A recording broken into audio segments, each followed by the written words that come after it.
पर भगवान शंकर को धतूरा क्यों चढ़ाया जाता है? वो धतूरे का प्रमाण क्या कहता है?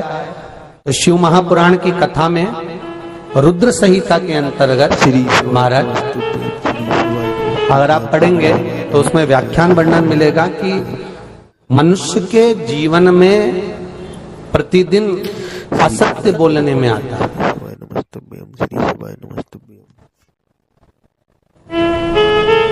उसके मुख से कई बार असत्य का संबोधन निकल जाता है, झूठ निकल जाता है, असत्य निकल जाता है।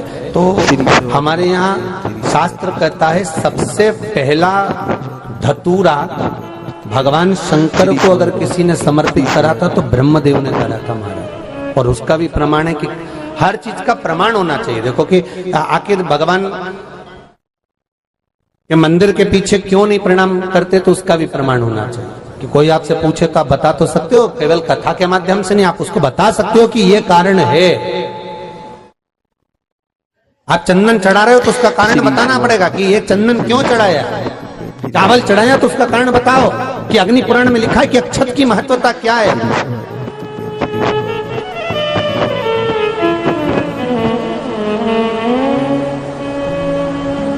बेलपत्री चढ़ा रहे हो तो शिवलिंग का प्रमाण वर्णन करना पड़ेगा, लिंग पुराण को उठाकर बोलना पड़ेगा कि ये पार्वती का प्रतिबिंब है, ललिता जी का प्रतिबिंब है, सती का प्रतिबिंब है। एक एक चीज को आज के समय में अगर आप किसी को कोई राय दे रहे हो, कुछ बता रहे हो, तो प्रमाणित करना पड़ेगा कि ये आपको यहां से इसका वर्णन है और आपको ये करना पड़ेगा, उसके अनुसार ये कर्म है।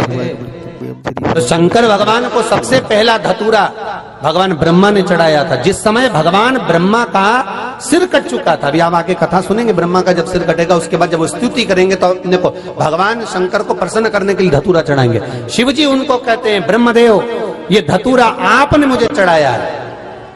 और क्यों चढ़ाया? क्योंकि आपने असत्य बोला था, उस असत्य को नष्ट करने के लिए आपने मुझे धतूरा समर्पित करा। इसलिए हिंदू धर्म में नियम है, महीने भर में, 2 महीने में, 4 महीने में, 6 महीने में, साल भर में, 2 साल में, 1 साल में कम से कम एक धतूरा शंकर भगवान को समर्पित करना चाहिए। जिस दिन धतूरा समर्पित करो उसके पहले जितना समय निकला उसमें आपने अगर झूठ बोल भी दिया हो तो भगवान शंकर उसको नष्ट कर दें, इसलिए उस धतूरे का समर्पण होता है।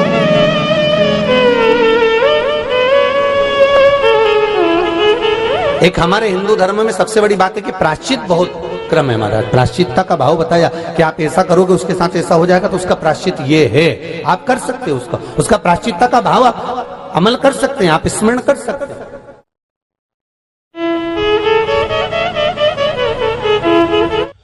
श्री शिवाय नमस्तुभ्यम। दोस्तों, अगर आपको पूज्य श्री प्रदीप मेहरा जी की वीडियो देखनी हो तो चैनल को लाइक और सब्सक्राइब जरूर करें। श्री शिवाय नमस्तुभ्यम दोस्तों।